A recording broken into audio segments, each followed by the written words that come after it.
This is The Lion, KHNC 1360 AM, Johnstown, Denver.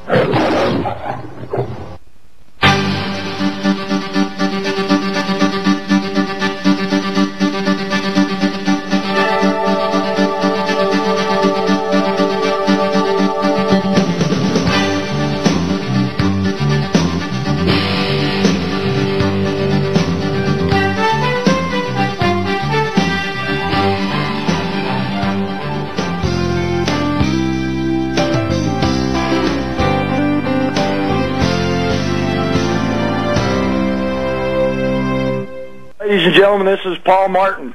Sorry about the interruption. We had some problems. You're tuned in to 1360 AM, the Roar of the Lion, Johnstown, Colorado. I'm your guest host today for Randy Dancing with the Chicken Jarborough. We've got a great show for you today.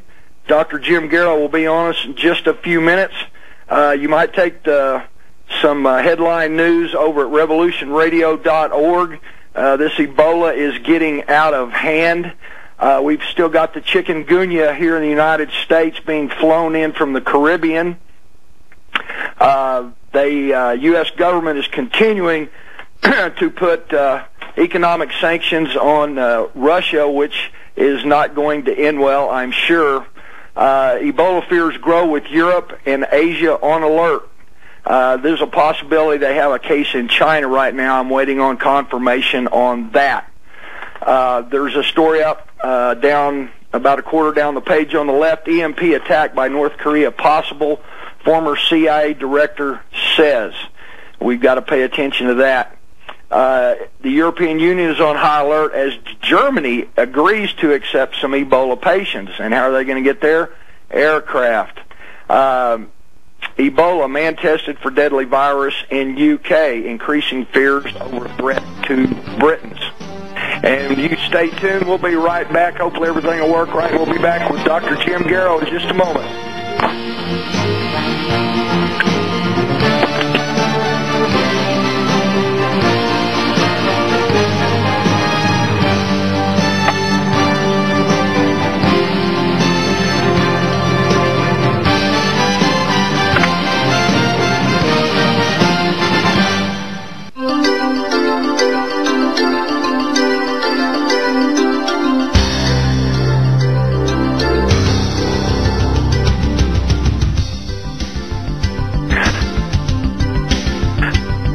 Good afternoon, ladies and gentlemen. We are here with you today, 1360 AM, the Roar of the Lion, Johnstown, Colorado. We think we got the buttons pushed right, and Dummy here got on the wrong number a while ago, so we're back. And today, without further hesitation, we are going to bring on Dr. Jim Garrow. His website is pinkpagodagirls.com. Jim, I'd like to welcome you to the show. Hey, Paul. It's great to be here. How's the volume? It's perfect. You're 5x5, loud and clear. Yeah, I was trying to call in on another number, and I think I had one digit wrong. I kept getting a farm implement supply store, so it wasn't the station, so that was my fault on the opening. Well, we're sure glad to have you here. You've been a busy, busy man, haven't you? I have come back on the weekends from my tour around the western states. I call it the infiltration tour, and of course what we're doing is talking to American citizens about the fact that the government and the country have been infiltrated by Muslim elements, Islamists, intent on our destruction. And of course the leader of that movement is the man currently holding the office, the usurper himself, Mr. Obama. Well, we're in a world hurt with this guy. One of my sources before the last election, Dr. Garrow, was telling me that he said, and this is a quote, he said, "Make no mistake, this administration has no idea of ever leaving the White House, ever. This is a very, very dangerous situation, not only with the amount of infiltration, as you just put it, into the administration, and the fact that they're going to have some sort of false flag event, or possibly we could have this Ebola epidemic. We could have a economic collapse, which is probably just around the corner. Something to keep this guy in office for ever. What's your opinion on that? Well, I agree. The necessary for him is that there be some sort of triggering event where he can actually inflict on the public martial law, which has been his aim forever. That's been part of their deliberations on how do we make it happen. The interesting thing is the swing, though, in the popular notion that Mr. Obama himself is not qualified for the office of president. And I believe that that's an evaluation, not just based on the stupid moves that he's made, because, boy, talk about bonehead moves, or the insulting of our partners and allies, but by virtue of the fact that people are realizing that those conspiracy theorists out there who posited that the birth certificate was a fraud, that he's actually born in Mombasa, Kenya, that he's fraudulently put forward the notion that his father is a guy from Kenya, but that's not so. It's actually a guy who lived in Hawaii, a commie.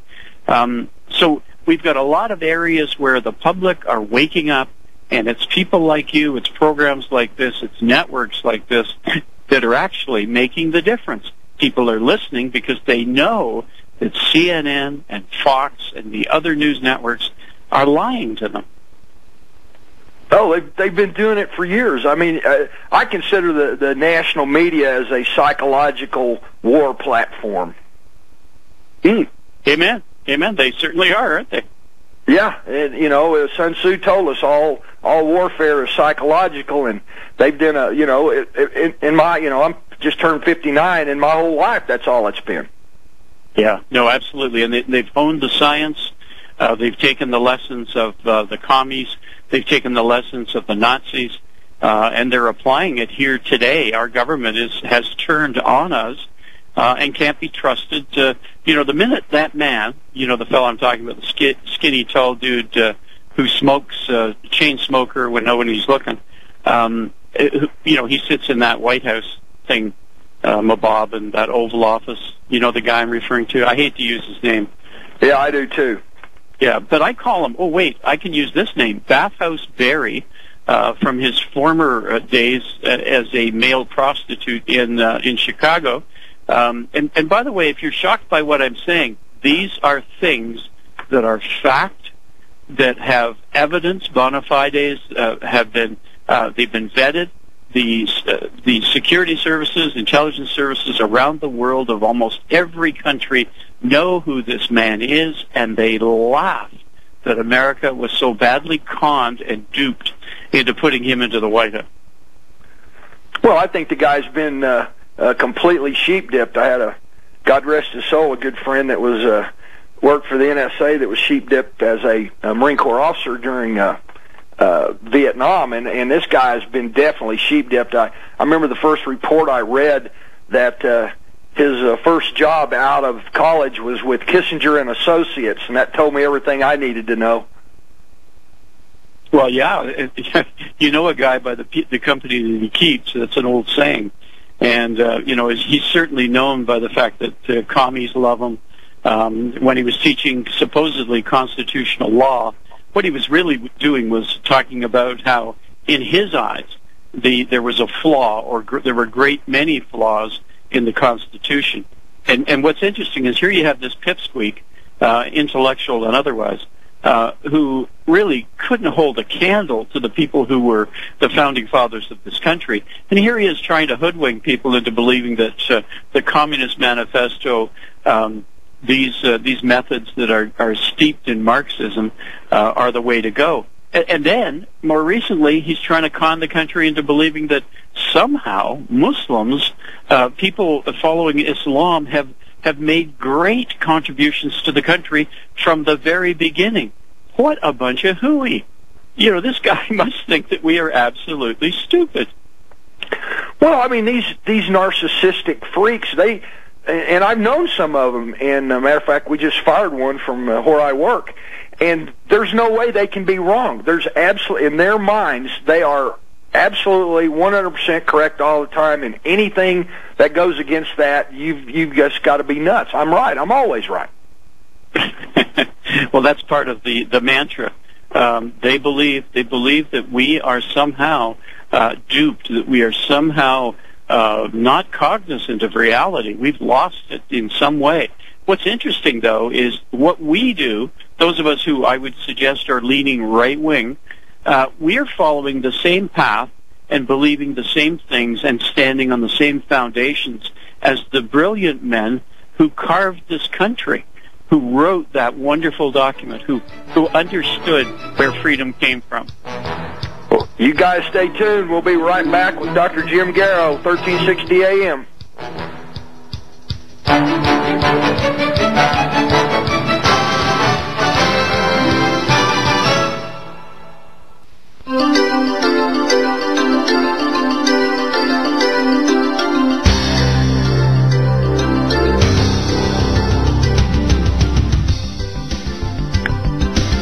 And we're back, ladies and gentlemen. We're here on the air with Dr. Jim Garrow from pinkpagodagirls.com. And we have a caller. Hi, this is Ann, and I wanted to mention regarding the Article 5 convention, there are lots of, I'll say libertarians who are for this thing, but I want to mention that Lawrence Lessig and Mark Meckler, the first one's the left and the other one's the right, had a conference in Harvard on the Constitutional Convention, and they want to bring the left and right to basically rewrite parts of the Constitution. Can you address that and the dangers of it? Dr. Garrow, go ahead. Oh, I'm sorry. I heard nothing. Was somebody speaking?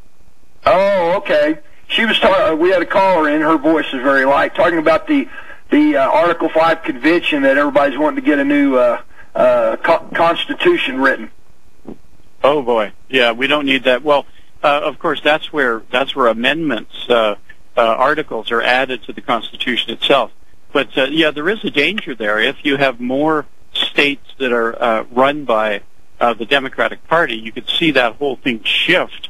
And the danger is what is written now can be changed. The very things that we hold as dear could actually change as a result of that. So that's a very dangerous concept. It really is. I know that people ascribe to many of our leaders the notion that they're doing the right thing and they really care about us, but there are many who are just abject commies in their support of change. And of course, we know what Mr. Obama's about. We just didn't know how far he wanted to change the republic and undermine the Constitution. Of course, we see that almost every day as he tries through executive order to do that very thing. So I would suggest that if we're having the notion of an Article 5 convention, we are talking about a very dangerous thing in this day and age with the people that we're dealing with who cannot be trusted. And we're seeing, loosey-goosey on the part of Boehner and some of the Republicans who we have learned that they will not support what we believe, we the people, even Republicans believe, let alone people who may be of another stripe. Absolutely, yeah. That's been floating around for some time, and the first time I heard it, I just went, yikes. I just thought, we've got a Constitution. We don't need to change it. It's fine just like it is. That's my opinion. Well, I agree with you totally. In fact, I am so in love with the brilliance of the gentlemen who put together their minds and argued it out. Remember, it took years to put this thing together, but boy, the best minds of that era were working on it, and they were being guided, I believe, by God himself. Putting forward notions that ascribe to him as being the one who gave us any rights that we have, and it's out of the bedrock of Scripture that this device was devised. And of course, that's where I can say I believe that the brilliance, the inspiration for this, came directly from God himself. Well, I'm in total agreement. Caller, is that good? Ann? She may have dropped off. Right quick, boy, you were. I was doing a show with John Moore on his show last. I believe it was. I was on Thursday and Friday. I believe it was Friday, and I'd skipped over to my buddy Steve Quayle's website. I always check his alert section, and there was Dr. Jim Garrow with a Facebook entry that he'd put on his Facebook. I think that really set the ball rolling for a lot of radio shows, and maybe some. I put it up on my website immediately, but it's buried. I've been following this Ebola quite extensively on my website. Would you like to discuss that Facebook post that you put on your website? Let's go into that.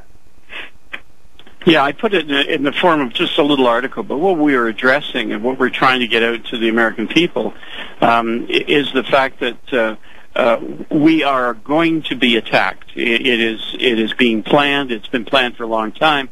And what is enabling this to take place? And, of course, the attack will be against shopping malls, and the whole notion is to create havoc and terror and scare the willies out of the American public. Because for the most part, we feel quite safe. That's just generally the way it is in America today. So going to a mall would be a natural thing, going shopping, relaxing, going and meeting friends for coffee or going out with your kids, whatever it might be, whatever reason takes you there. But that's a natural place for us to go. And up until this time, it's been a very secure environment in which to enjoy. So, but today, the notion that it would be attacked. We know that Nairobi, Kenya, was a test of the capability of these folks to create the kind of havoc that they want. And I think people are not aware that it took 2 full weeks for the troops to actually clean those people out. Once they got into that mall and slaughtered 150 people, they were able to dig in and hold off quite a large force for 2 full weeks. So if you think that that's bad, and if you go researching this whole thing, you'll discover what a horrific slaughter that it was. But if you think that was bad, think of 100 locations, 100 malls in America having been scouted out, reconnoitered, and studied as to how to attack it. But here's where I would like to place the blame. Mr. Obama, by doing what he's done, in breaching his responsibility, he's abrogated his responsibility for the protection of Americans against all enemies, domestic or foreign. And right now the foreign enemies are pouring over the southern border, where he has almost ordered people not to protect that border. But by doing this, he's in breach of his oath. And to my mind, he's in a position of having been a traitor and treasonous to America. So, but he has enabled these people to come into the country. As you know, I fully believe, and others around the world believe, that he is, in fact, a Muslim himself. So he's enabling a takeover of America through incrementalism of these people whose notion of their right before their God, Allah, is that they can slit our throats, rape our women and children, including little boys, and we see it happening everywhere they are present in the world. Look at England. What a mess. Look at the Middle East. Unbelievable havoc. Unbelievable atrocities. All at their hands. They're motivated by hate, whereas Christianity is motivated by love. What a difference. The two stand in contrast one with the other. And here we are with the leader of the free world fully in the hands of those who would murder us. Well, it's for the normal mind, it's hard to really wrap your head around all of this stuff. But what people have to understand is, A, these psychopaths don't think like us, and number two, it's my belief that these people serve the other God mentioned in the good book. I think these people are devout Luciferians, and until you can get your head to process what that kind of evil is like, then all of these things that we're seeing all over the world. I mean, we've got 11.7% of the earth at war right now, and once you can understand or somehow get into your brain what evil really is, then all this stuff makes perfect sense. Man, that's just my opinion. Yeah, no, you're right. But we have to acknowledge the existence of evil. And many people are in la-la land, in the belief that only good prevails on the planet, because if you think hard enough, you can make anything happen. Well, that's not true. That's balderdash. I mean, that's wishful thinking. But we're up against an enemy that we can easily identify. And now, with some of the moves being made by Mr. Obama in breach of the Constitution and the rule of law, we know full well what his intent is. And that's not the good of America. He's building for himself an empire and paving the way for martial law to enable him to become, I guess, basically the dictator of America. Well, I do too. And again, this is my opinion, and you had mentioned it briefly earlier, but I don't think this guy's got the brain cells to be a Krispy Kreme donut salesman. My belief is that Valerie Jarrett, and when I first discovered Miss Jarrett and started looking at her background, it was very scary. This lady is so evil, she makes Hillary Clinton look good. She is a devout Maoist. She thinks Mao Zedong was the greatest thing since sliced bread and pockets on shirts. And, he had a 40 to 60 million death rate during his reign, so I'm sure she wants her numbers to be a little higher.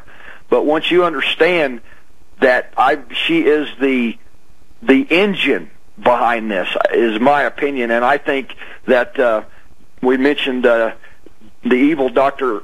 Henry Kissinger earlier, and I think Mr. Kissinger and Mr. Brzezinski are the two that are behind the curtain. These guys, the plans and the things that they've talked about, the things that they've written about, are coming to fruition. So that makes me believe that they're channeling through Miss Jarrett, and she's tapping the moron in the White House on the head. Do this, do that, go left, go right, do what I say. And I think that's the main engine for this administration.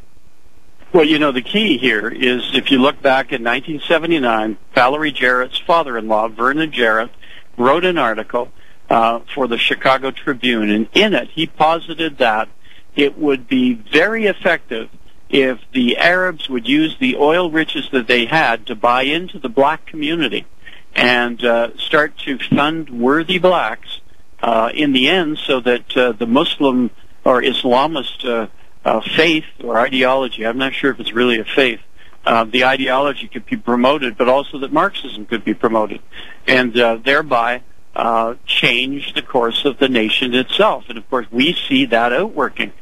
We see also that Mrs. Jarrett, who they affectionately call, not affectionately, I'm lying, but they in disdain they call her Mrs. President, because they know full well who runs the country while Mr. Obama is out doing his tours, speaking, raising money, promoting the Democratic Party, and basically playing golf and partying, which is what he does best.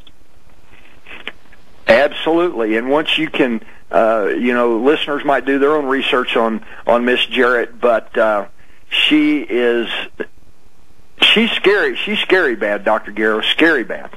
Scary bad is right. But, do your homework, have a look up Vernon Jarrett, and then take a look at that article where he invites the Arabs to come in and use their oil riches to basically take over America, in a sense. And, of course, they listened.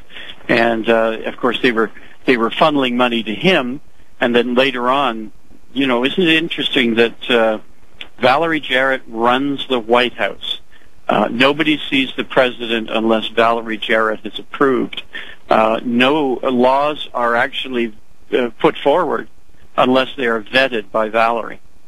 So here we have a woman with a protective detail that's just about as good as the president's, and nobody elected her. In fact, has she been vetted? Has she gone through the normal process that a cabinet minister might? And the answer to that is no. She didn't have to face that kind of scrutiny. So we have a person of real interest working to the demise of the republic. Well, she's just a nightmare on steroids. I think that this whole setup has been pre-planned for some time. I mean, for this administration, for this president, Miss Jarrett.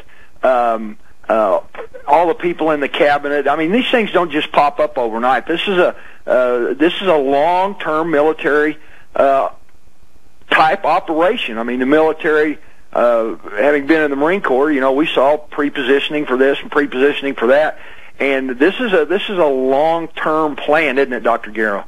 Yes, it is. The communists have planned this for a long time, and they've been enabling this Obama to be the guy. Yes, sir.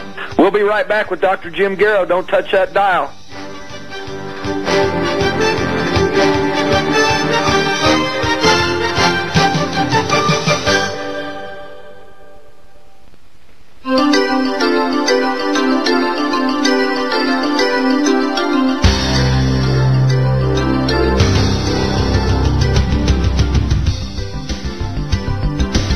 And welcome back, ladies and gentlemen.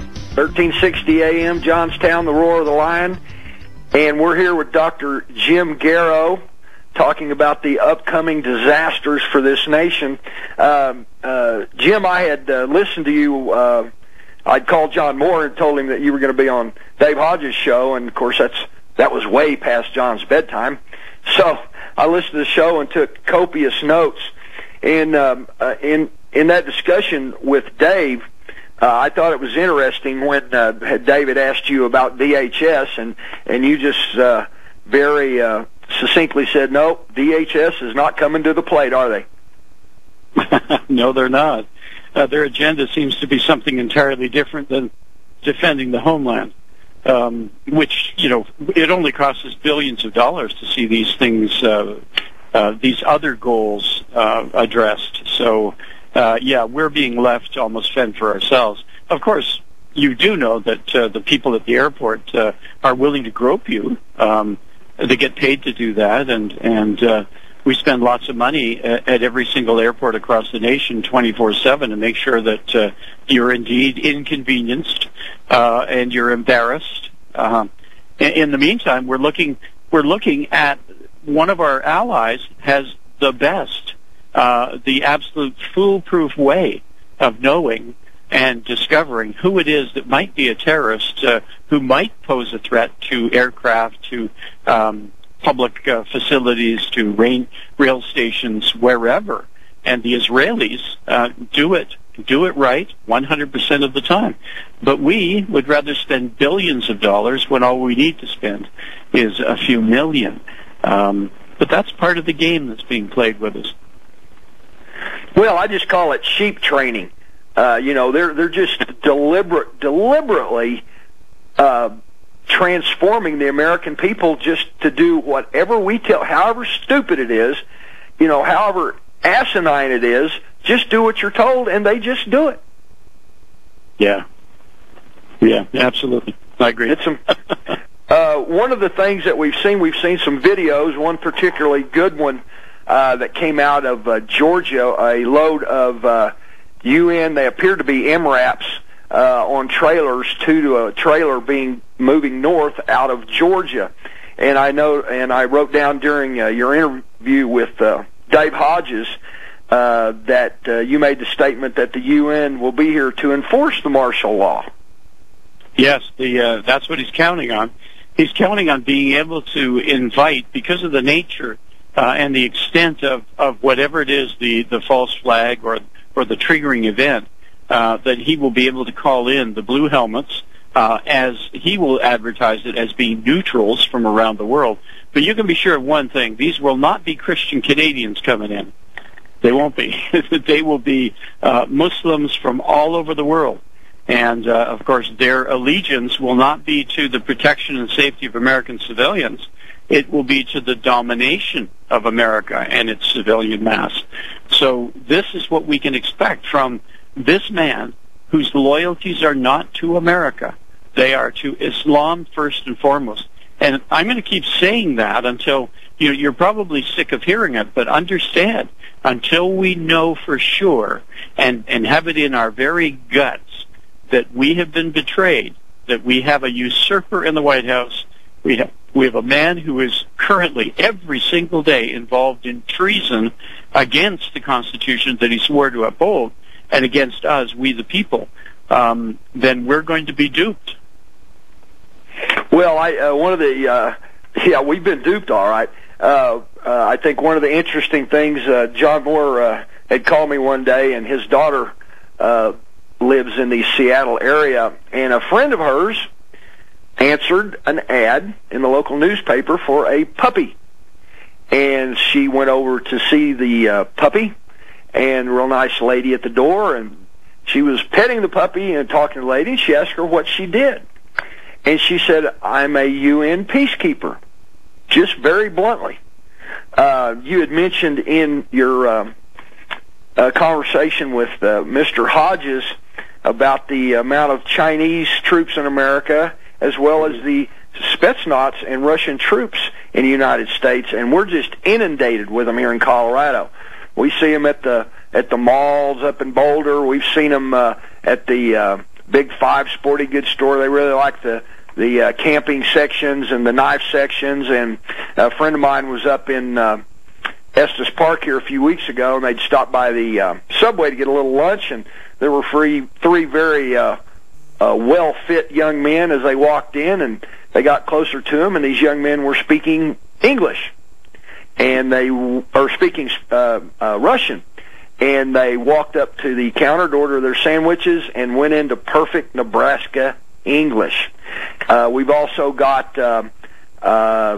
Gurkhas here in Colorado. They were seen at the bottom of the canyon of the Poudre River here by a friend and they had crossed Gurkhas on the doors of their vehicles. And this guy walked up and asked them who they were, and they just said very bluntly, Dr. Garrow, that we're mercenaries.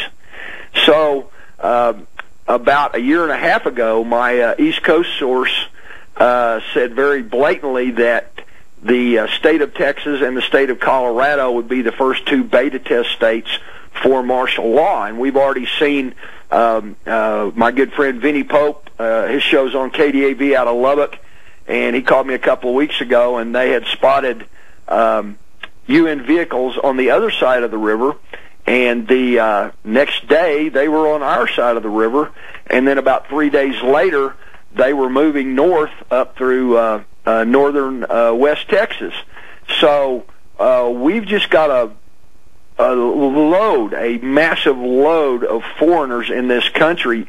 I remember the last big martial law exercise they had up in Chicago, and there was a Polish general that were in charge of the foreign troops being used with the U.S. military, and there were people there from Azerbaijan and Uzbekistan and other places like that. So you're very right that these Muslims are being positioned in this country and have been for some time.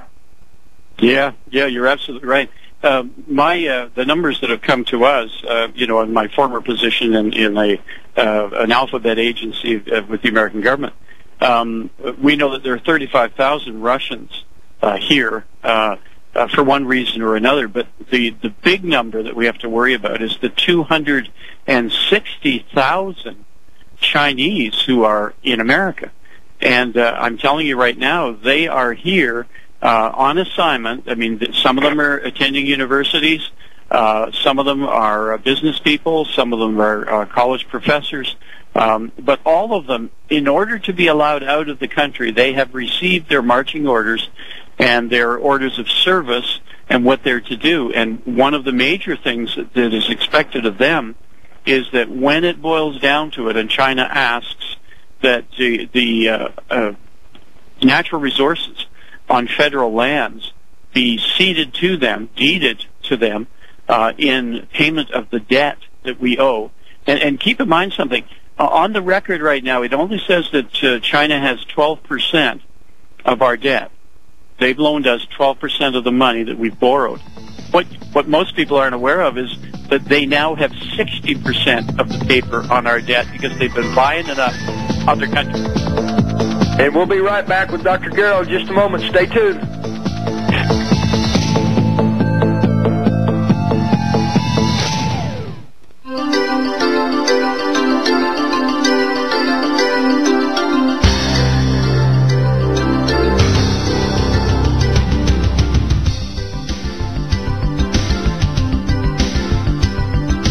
And welcome back, ladies and gentlemen. We're here with Dr. Jim Garrow of pinkpagodagirls.com. And just breaking, Dr. Garrow, the Argentines have defaulted on their debt.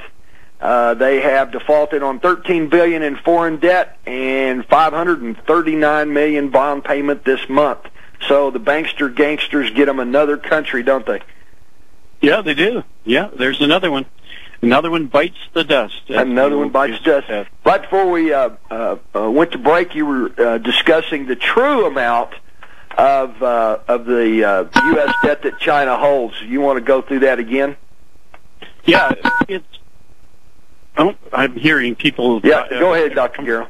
Yeah, 260,000 Chinese are on boots on the ground in America, a variety of situations: students, business people, visitors, and tourists, for that matter.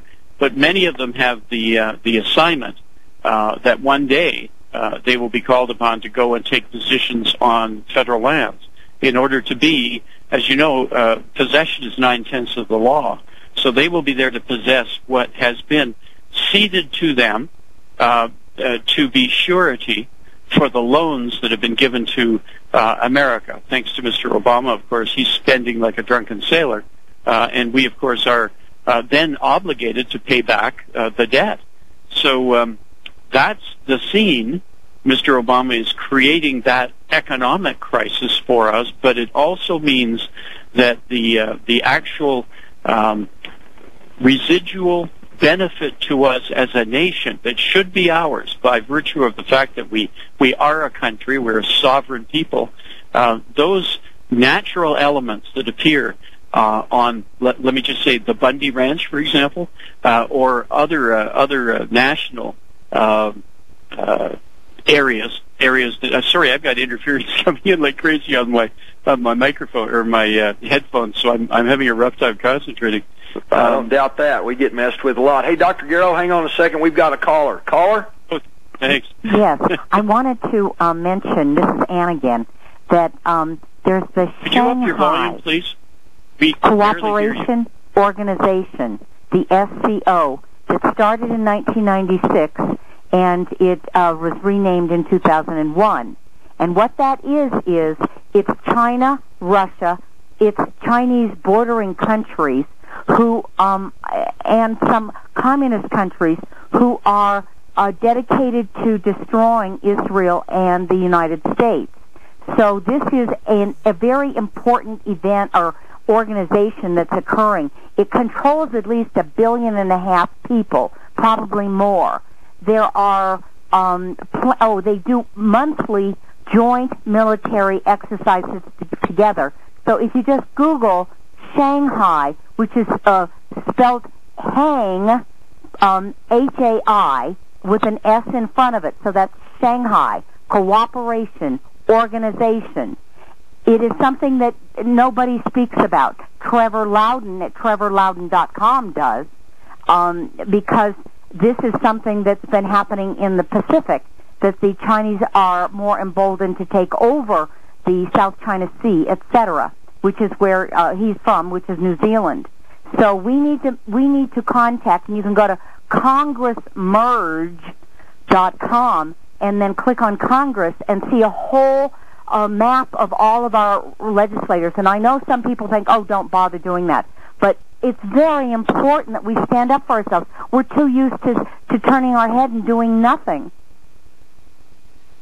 Well, they've got us going in so many directions. It's just crazy, and I'll look that up and study on that a little bit more, Ann.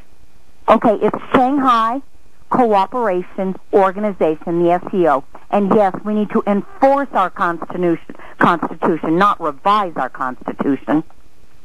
I'm in total agreement. Okay, thanks a lot. Keep telling us more. Does he have any idea how soon this stuff is going to happen? I'm very concerned that they're going to do all sorts of sneaky things in this next election and keep the majority and even knock the decent Republicans that are out. You know, we've got plenty of decent Republicans. We just don't have enough of them. I agree. Well, we'll get into that, Ann. Okay. All right, Dr. Jim. You were right before the last break. You got kind of covered up by the break. but you were talking about the real amount of debt that China actually does have.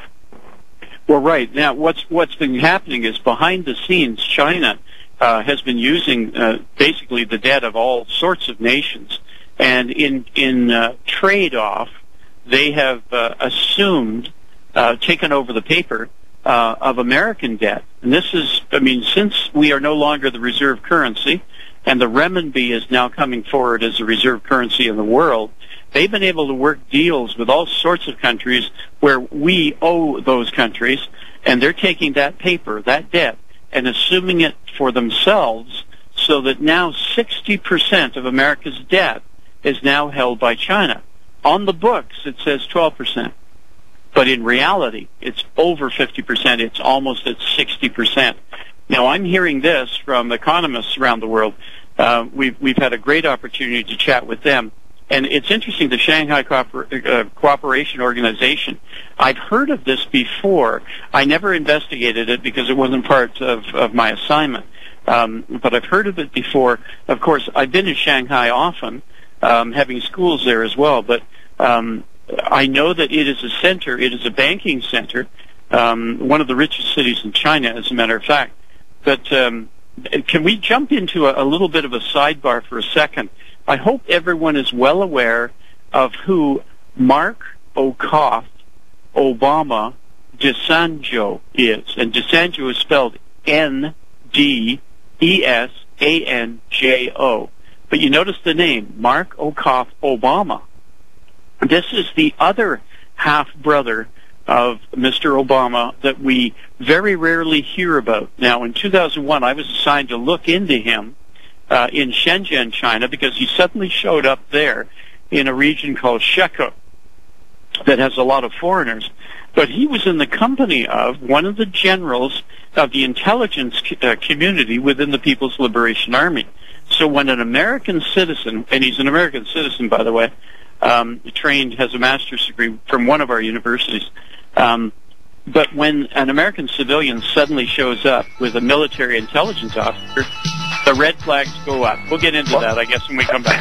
Absolutely. You guys stay tuned. We'll be back with Dr. Jim Garrow in just a moment.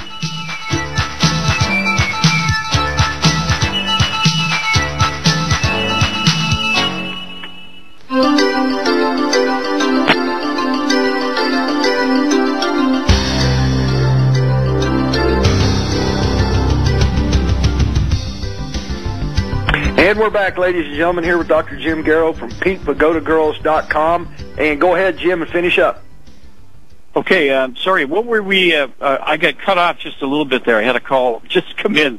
So I'm, what were we just talking about? We just got off break. We were talking about the debt that the Chinese actually have.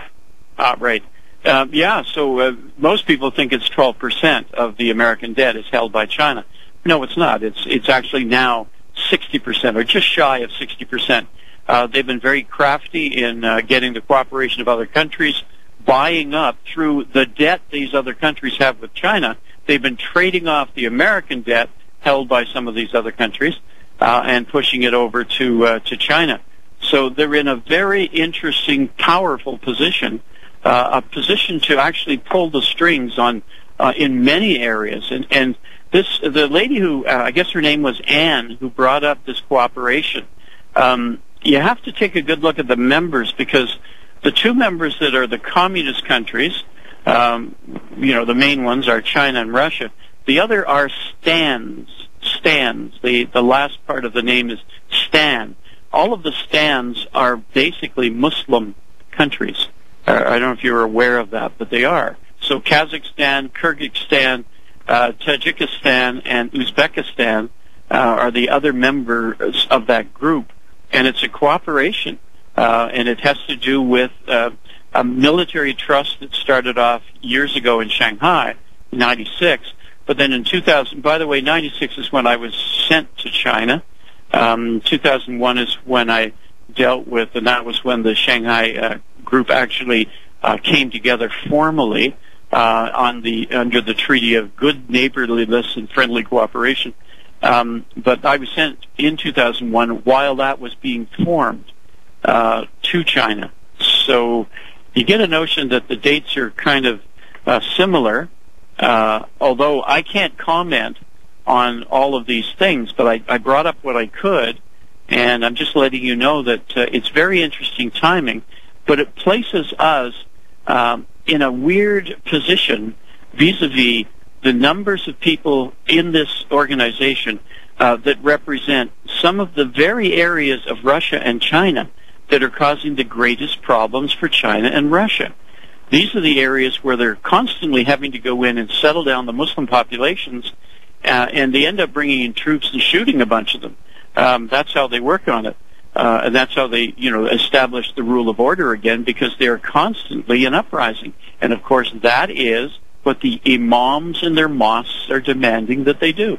So I just want you to understand that this is a little snapshot of a real problem that China and Russia are having with their Muslim protectorates.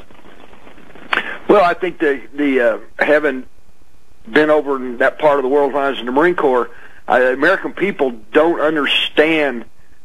These people have no value for life, do they, Dr. Garrow? No, not at all. Yeah, life is something. This is a death cult. That's what the stands are all about. That's what the Muslim ideology is about. It's about dying. It's about death. It's about murder. It's about fear. It's about domination. And of course, the United States was built on the notion of love, of cooperation, of respect, of honoring those things that God gifted us with. So there's a huge difference between these ideologies. Absolutely. Well, y'all stay tuned. We'll go to the top of the hour. We'll be right back with Dr. Jim Garrow. Stay tuned.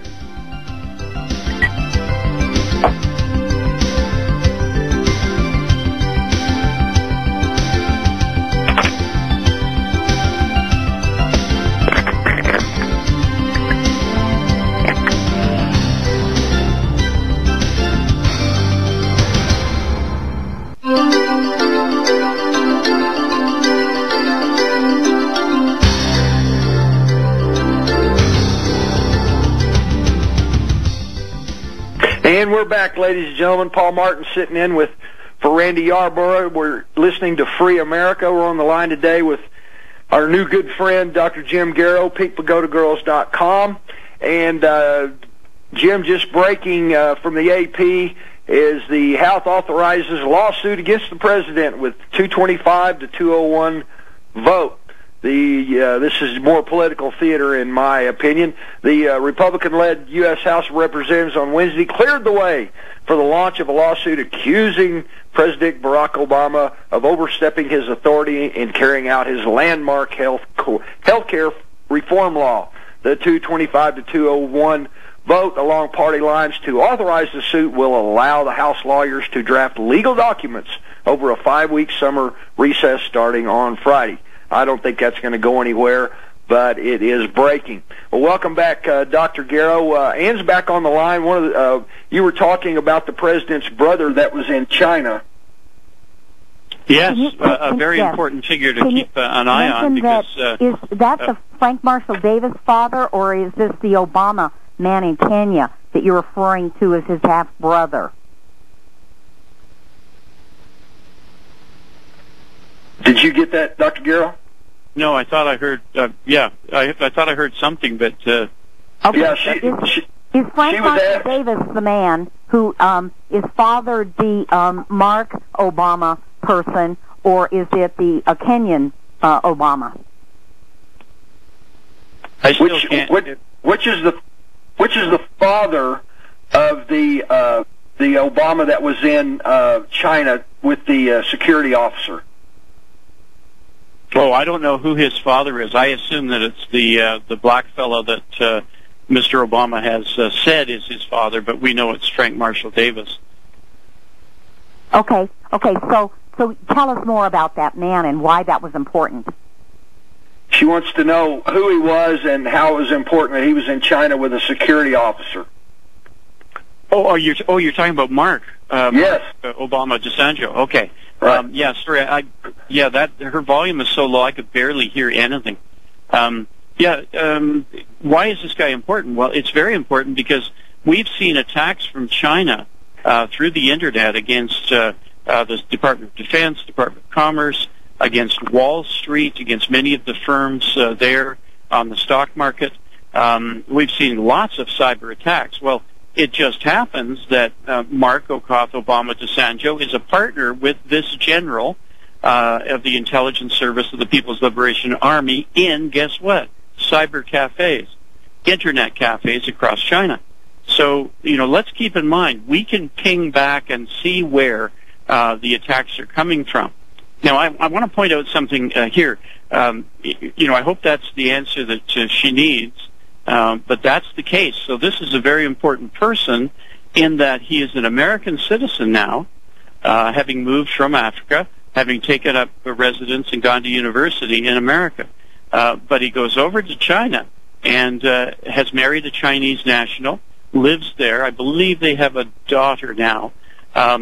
But I originally, when I first met him, I hired him to play piano for some of the gigs that we had for our teachers in Shenzhen. So, I've sat with the guy. I've listened to him play music in a bar when he was with the Marriott Hotel. And then, of course, we hired him other ways. So I've had direct contact with him. And by the way, he's the one that always wears one of these Muslim caps. These designed, you can tell it's a Muslim attire, piece of attire from Africa, and he wears that all the time. It's kind of. Well, I want to mention that Michelle Bachmann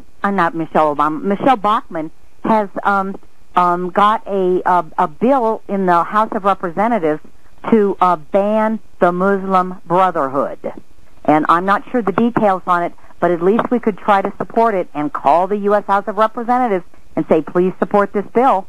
Because the information you've given us is plenty ammunition to stop this infiltration. Well, we'll get on with that. Thanks for calling in, Ann. Okay. Mm-hmm. She was talking about Miss Bachmann has tried to push a bill forward to ban it in America. My opinion in this whole thing is, we've talked about the last hour, that nothing positive is going to come out. Truly positive is going to come out of Washington, D.C. All these people are compromised. The plans have laid down. They've got pictures of these guys with God knows what. But I think this agenda is going to go forward. All the pieces are set into place, the foreign assets, the forward vehicles. My East Coast source said about 90 days ago, he said, martial law is locked and cocked. He said, kind of humorous, all I'm waiting for is my red phone to go off. Do you think there's any chance of turning this train wreck around, Dr. Garrow? Well, I want to point out something. When it gets down to the number of arms held by the populace, just the general populace, we have more than all of the armed forces put together. The active forces in America only number 8 million. And you realize how many millions of people have arms and armament and are ready to be called upon at any moment. I've all across the country, as I've done this tour, this infiltration tour, speaking with groups of people, one thing I can say, if they are representative of the state of the nation, then the nation is very, very robust and very, very healthy and unafraid of what Obama is doing. They're very aware now of what he is doing and who he is. They understand that he's an imposter. They understand the purposes for which he was placed in office. And they understand, too, how far he will take everything. He's a petulant child, which means that he's a spoiled brat. He wants everything his way. But for the very first time in his life, he's starting to hear no, a word that he needed to be taught early in life. And now, especially as President of the United States, he needs to hear the resounding no from the American population. We are not going to become a socialist or Marxist nation. That is not who we are. That is not what we promised God that we would be. This godless notion, this horrid blight on history, is not going to be repeated in America. And, whether I was talking in Casper, Wyoming, whether I was talking in Colorado Springs, Colorado, and by the way, I was close by you guys, or whether I was talking in Oklahoma City or Holdenville or wherever, Americans are coming awake. Thank God. We'll be right back with Dr. Jim Garrow. Stay tuned.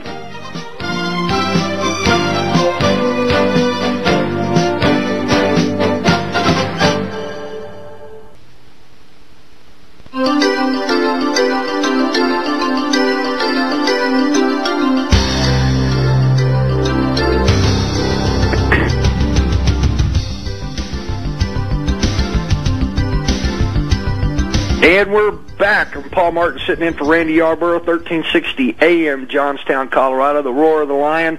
We're on the line with Dr. Jim Garrow, PinkPagodaGirls.com. And I just want to kind of chime in with what you were talking about before we went to the break, Dr. Garrow. Probably from where I'm sitting, which is almost to Wyoming, all the way down to Denver, there's enough 338 Lapuas to probably take over a small Central American country. This part of the planet is armed to the teeth. And I was talking to my favorite Marine Corps colonel. He was a Force Recon 2 tours of Vietnam about 3 years ago. And I said, Colonel, I don't think they're afraid of our guns. And he said, why is that? And I said, well, they can't fight a 100 million man army, even if 10 million show up. That's still a heck of a force. But I said, they can lay us down. He said, how so? I said, well, a really, really good kick-your-butt pandemic, that'll shut everything down. That'll shut trucking down, air travel, shut everything down, scare the sheep. It's hard to go tactical when you're taking care of sick people or you're sick. So that's one of the reasons that I have followed all of these different diseases, the H1N1, the H5N1, the H10N8. Now we've got this Ebola crisis going on. The MERS has gone airborne in Saudi Arabia. The H1N1 is running its course through India right now. So we've got a myriad of diseases. I was talking to my bio guy the other day when Dr. Jane Orient, who's been on Dave Hodges' show, and her belief is, and a couple of MDs there in southern Arizona, that it's a high possibility due to the open border that we've got and everybody and their dog and parakeets coming across, that the Ebola could possibly be here. And I was talking to my bio specialist, and we were talking about that, and he said, did you know that the Ebola and the TB can join together? And I said, I did not know that. He said the TB is much more easily caught than the Ebola is. He said if the Ebola and the TB should meet and join forces, the death rate will be at least 50%, and it won't take very much time at all for that thing to really go hot. So, having said that, also my East Coast source said a year and a half ago that bioweapon is going to be the weapon of choice they're going to use on us. So, what do you think about that, Dr. Garrow? Well, they've already attempted something pretty hideous in October. Mr. Obama asked that 3 nukes be moved and be moved without the proper paperwork. And this, of course, went up the ranks. And the 2 generals, Army, Air Force, and 1 admiral, realized that something was up, like something bad was up. And his intent was to set off these 3 nukes in the upper atmosphere, thereby creating a massive EMP, electromagnetic pulse, that would have been timed with the natural 11-year cycle of the sun. And I don't know if you remember this, but 22 years ago, 2 cycles ago, the electromagnetic pulse that came out of the solar flares at that time, which are a natural offshoot of this reversive polarity, what happened was the entire electrical grid of the province of Quebec and much of the eastern seaboard of the United States crashed. And it took weeks to restore power properly across Quebec and across New England. So that was the attempt at that point in time. We were saved by these 3 senior officers who, of course, sacrificed a career. And later on, we had a couple of hundred of these missile people who had cooperated with the two generals and the admiral, who lost their positions as well, as Obama came after them and purged them. 92 at one time, 22 at another time, 8 at another time, and another 24 at another time. As the weeks went on, as he identified who it was that stood up to him. But the devastation that would have been wrought had this event been able to take place, if these three heroes, supported by all these others, hadn't intervened, we would have seen, now listen to this, this is scary, 300 of the 330 million people would have died within 2 years. And I bet you hadn't even heard of this, have you? Oh, absolutely I have. Yeah. Oh, you have? Good. Oh, yeah. But, as I say that, I hope the audience is understanding, I understand that most people have not heard about this. And, by the way, how do we know this was real? Well, it was put out to the public by me, but, I'm inconsequential. The person who really matters, who put it out there, was Vladimir Putin, who said the U.S. Geological Survey is promoting a lie. They have said that there is on that date, there was a seismic event 560 miles southeast of Charleston, South Carolina, when in fact that is where the nuclear device went off that the admiral had flown out and detonated in the deep ocean. So Vladimir Putin recognized what had happened in America and was asking the question, what is going on in America? They just detonated a nuke 560 miles southeast of Charleston, South Carolina.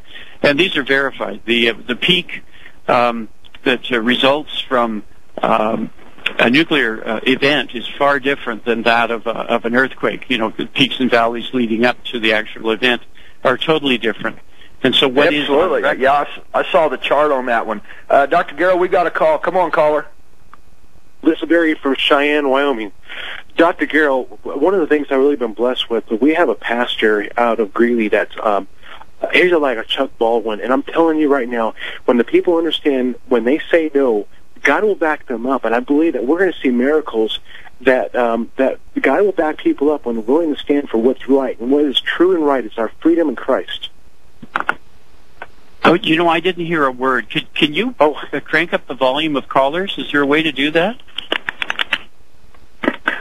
Well, see, he was talking about a pastor in Greeley, Colorado, that was working with his flock to, I think I've got an echo. We're having fun today. That God will come to the aid of those that are doing the right thing at the right time, is what the gentleman was talking about, Dr. Garrow. Amen to that, sir. You're absolutely right. And I'm not anything special, but I'll tell you this: I've been prompted by the Holy Spirit to get out there and tell the truth, and that's what I'm trying to do. And I must admit that the right people come to these meetings, and walk away with purpose and intent, with a knowledge that you can't sit on your laurels any longer.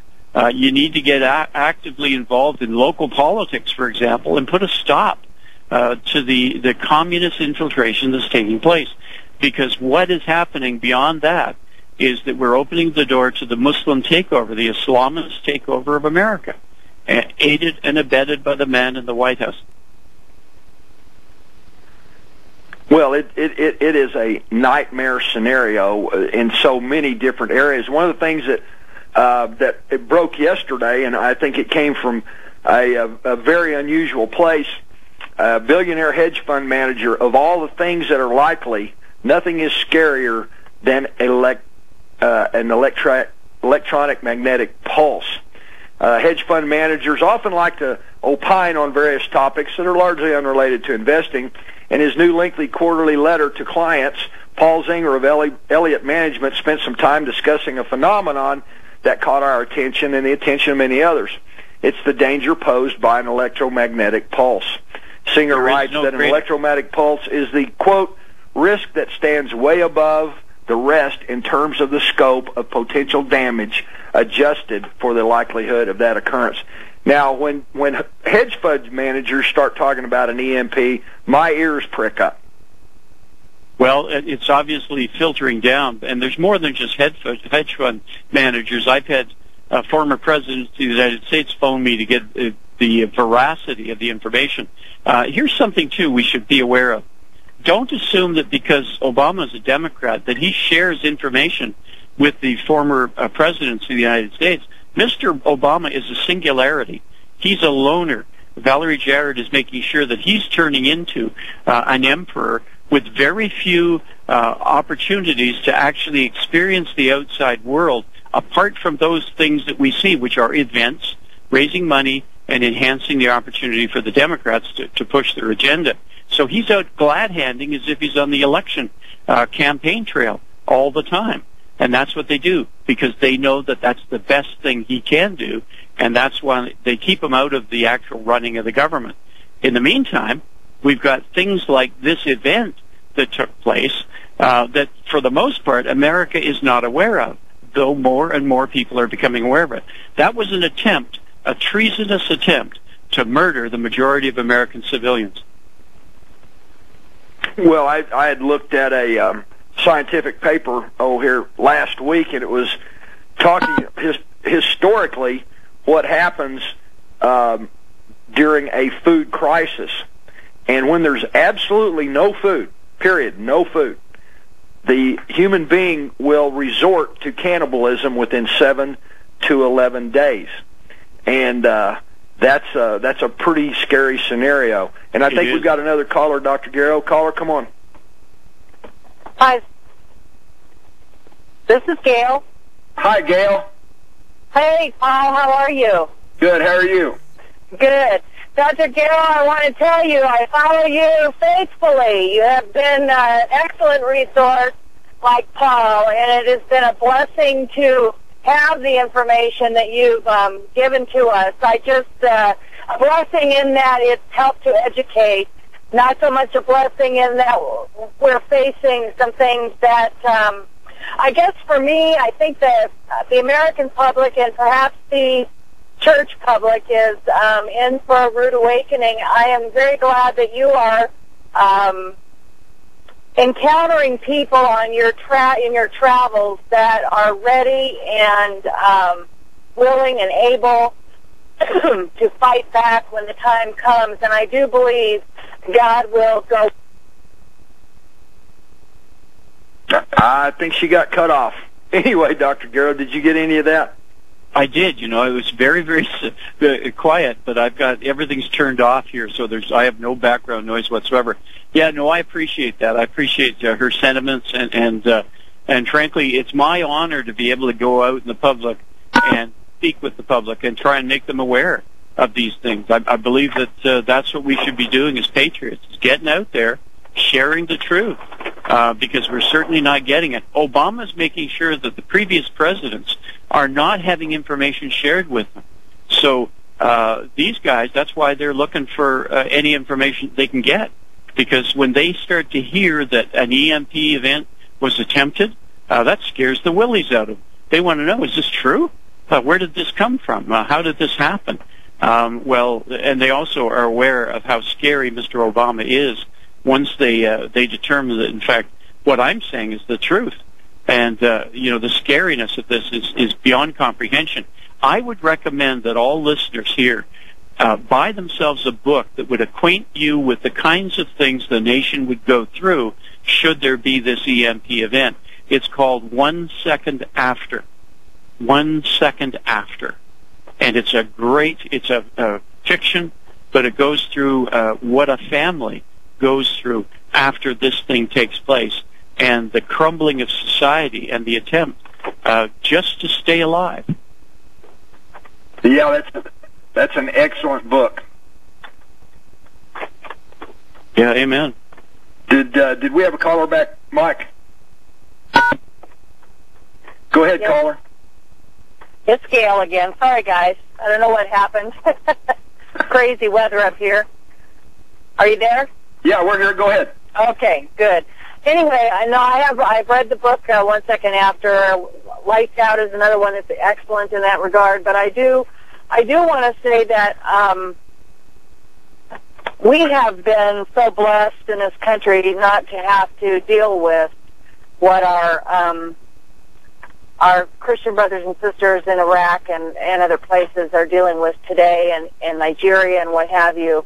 And I think that we're in for a paradigm shift from the standpoint of what we will deal with in the human element, and we need to, as you... All right, we'll be right back with Gail and Dr. Jim Garrow. Stay tuned.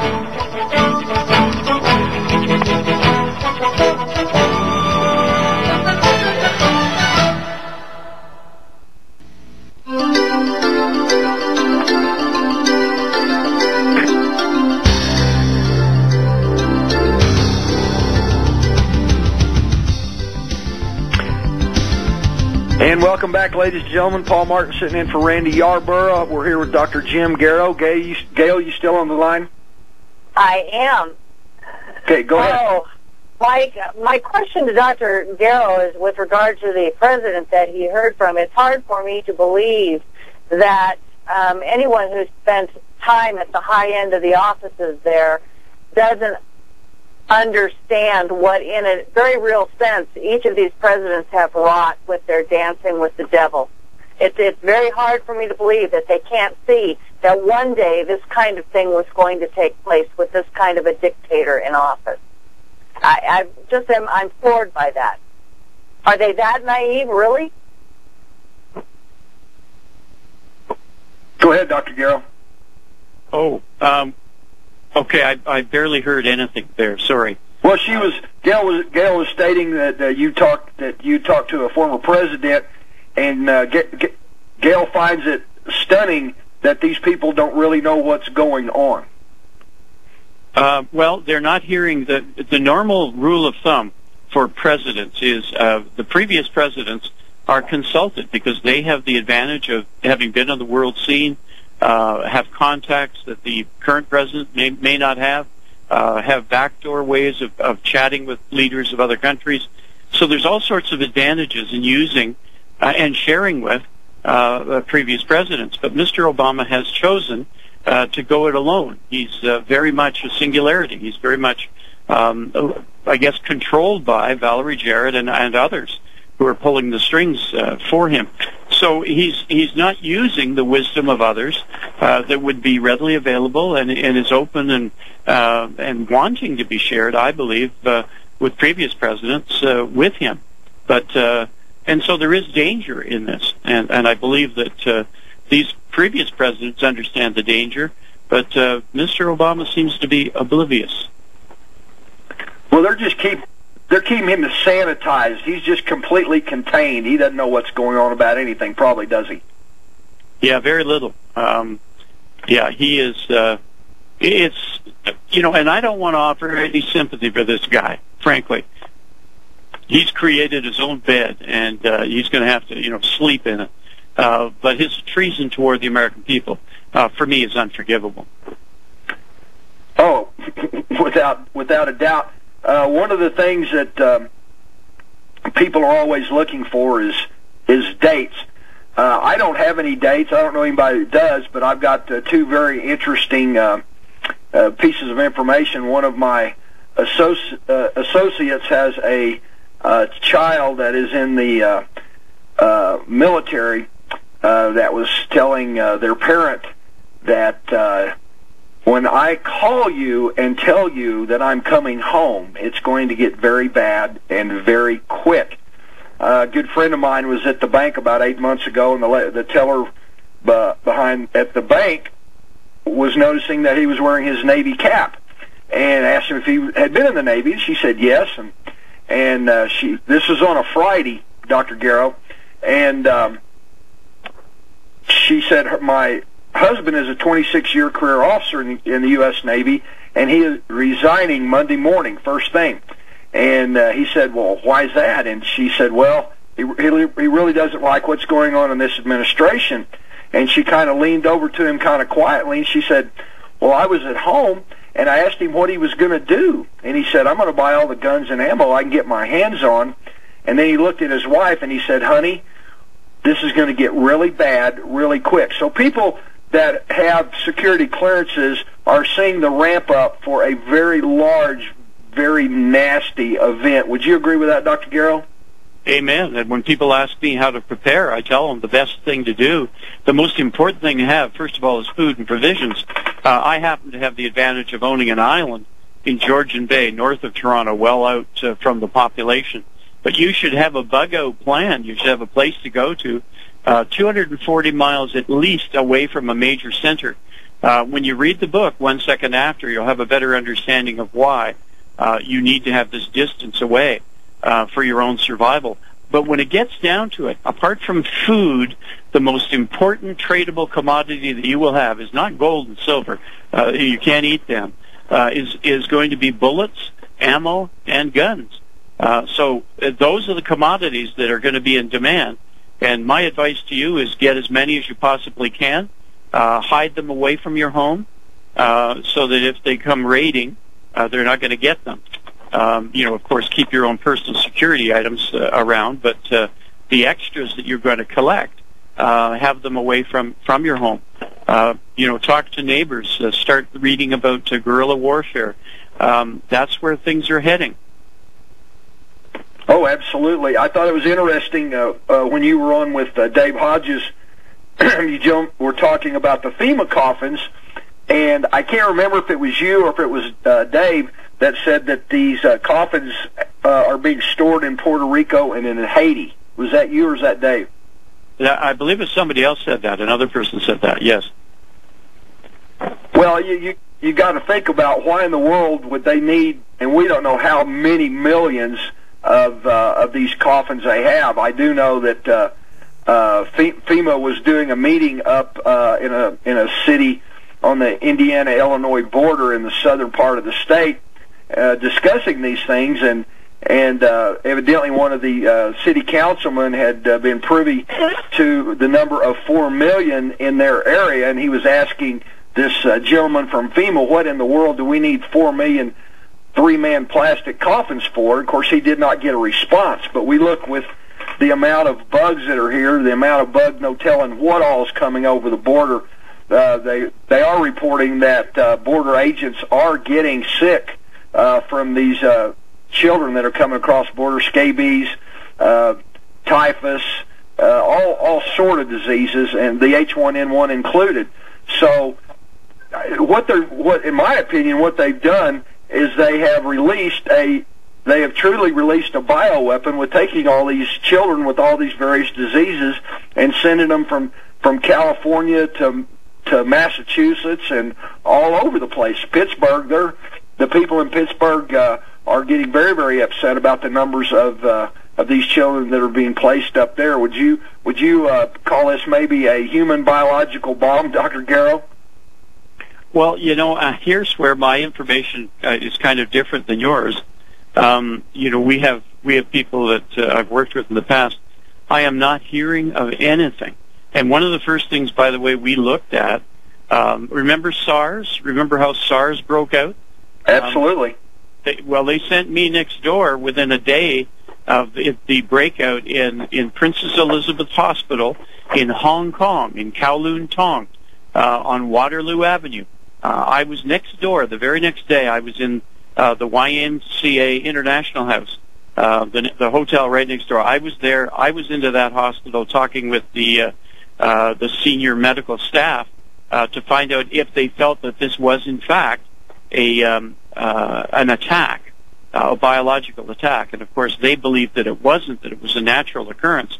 And so we got that information rather quickly because, of course, all over the world you have to be extremely careful about biological warfare. And so the word that I'm getting back right now is there's no appearance yet that there is a biological attack against America. We'll be right back with Dr. Jim Garrow. Stay tuned.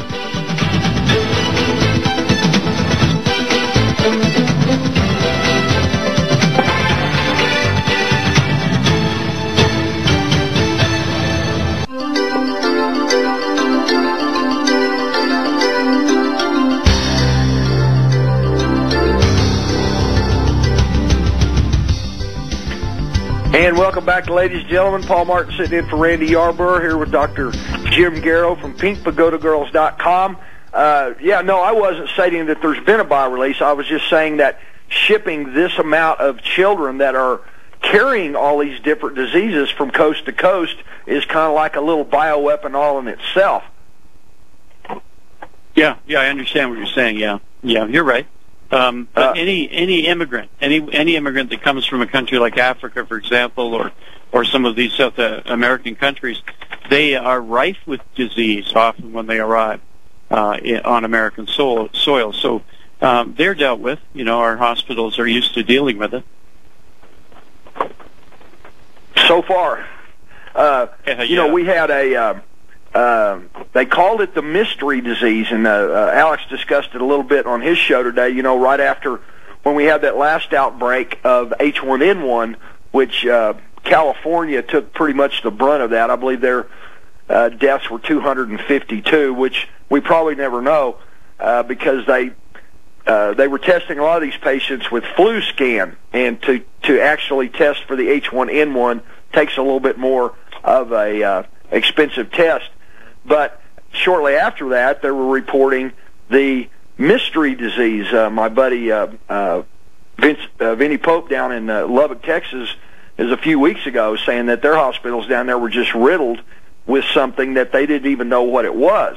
One of the things that we had here in Colorado, as well as the H1N1, is we had some cases of H5N1 that were here.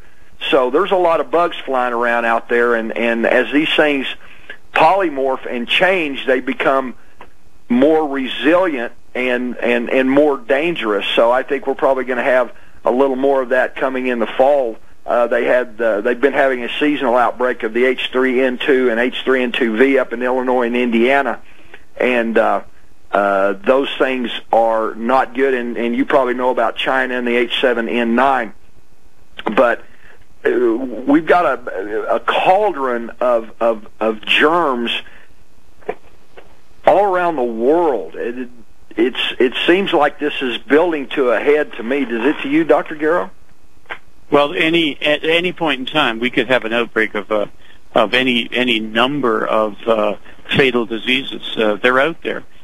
We, of course, because of immunization, are able to stop them. And good diet. Here's another thing: the fact that we have such awareness of good diet, necessary diet, so that some of those diseases that are living on hosts who basically are weakened beyond belief because of poor availability of food, or the types of food that they're eating that is very poor or depleted in nourishment and enrichment. So we have a huge advantage over the rest of the world in that we are so well fed. Let's start there, and then add in the vaccines that we have and the other preventative measures that we have. We're in great shape. We really are. Well, I certainly hope so. We've just had all kinds of different diseases around here. I've got a friend on the East Coast that's been sick for 4 months, and it goes away, and it comes back as something different, and it's worse, and then that subsides, and then it comes back again. His whole family's got it. He's been in the hospital.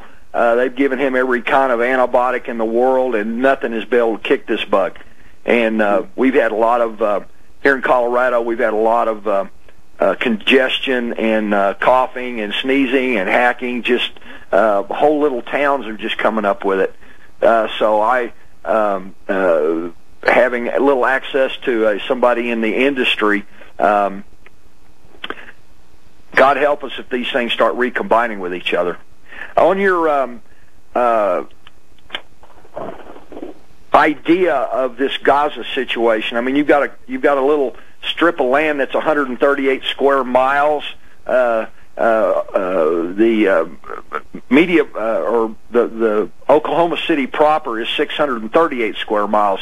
What's your take on this? What's going on in Gaza right now? Okay, can you be more specific? What would you like me to address?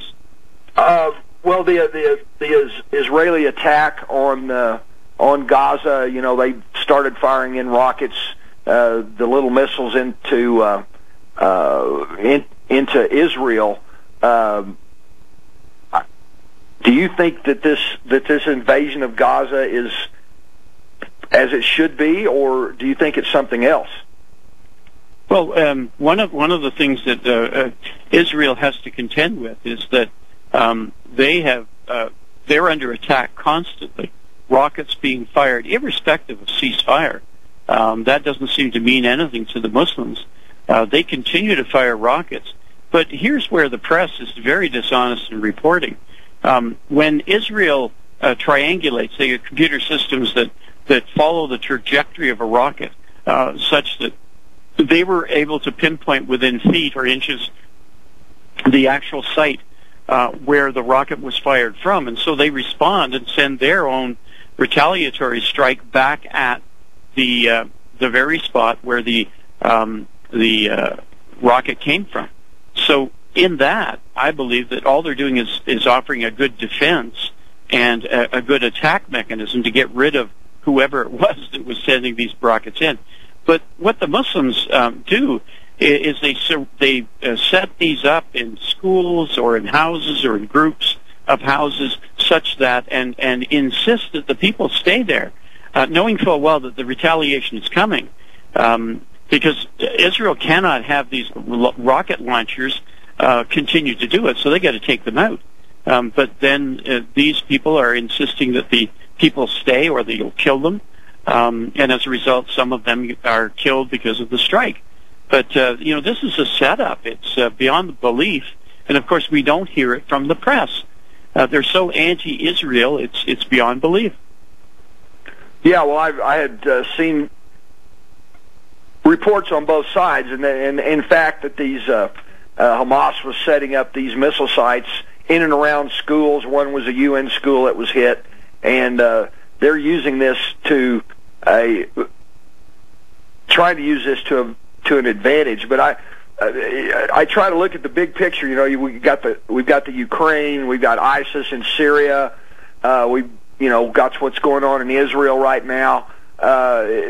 Is this a setup? Is this the leading edge of a world war? And we'll be right back with Dr. Jim Garrow in just a second for the last segment of the show. Stay tuned.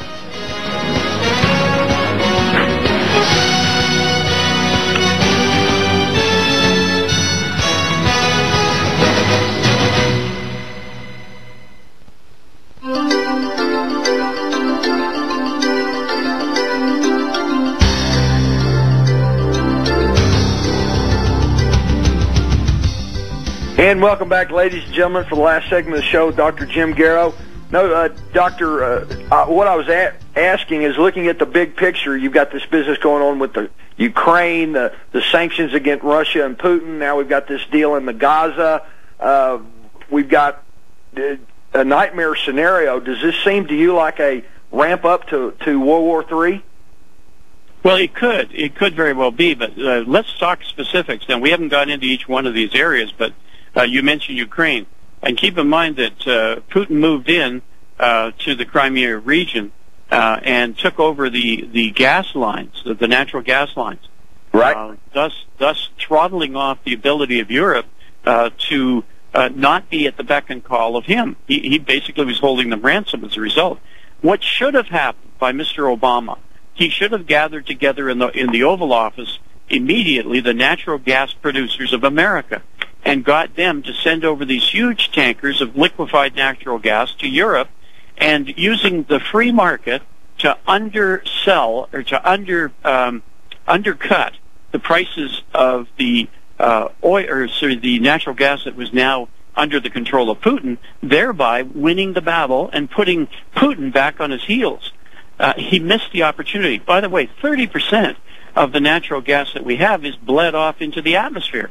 And that's all he needed to do, was require that they not bleed it off, put it into tankers, send it over, and beat back the effect, the stranglehold on all of that of Europe by Putin, simply through the use of the economics of the free market. And he didn't do it. So we constantly, with this man, we're constantly missing the opportunities to take charge and do the best for the free world. And that's all. That's all by design. I just want to say how much a pleasure it has been to have you on the show today. We'd really like you to come back at some point. Would you come back when you can? Well, yeah, I'd love to, seriously. And if we can get, it's probably my fault for being on Skype. The sound was garbled, but I appreciate your program, and I appreciate what Mr. Yarborough and others have done. So, guys, we're the last vestige of freedom in the world, and we're the last bit that America has. It's the alternative media that brings truth to the people. Keep it up, man. You're doing a great job. Well, thank you, Dr. Garrow. You have any parting shots? God bless America. That would be my parting shot. And folks, if you're Christians out there, you're in contact with God Himself. So get on your knees. And as a nation, if we are called to repentance, let's do it. Let's do it genuinely, and let's get God healing the planet and our land. Absolutely. You couldn't have said it better.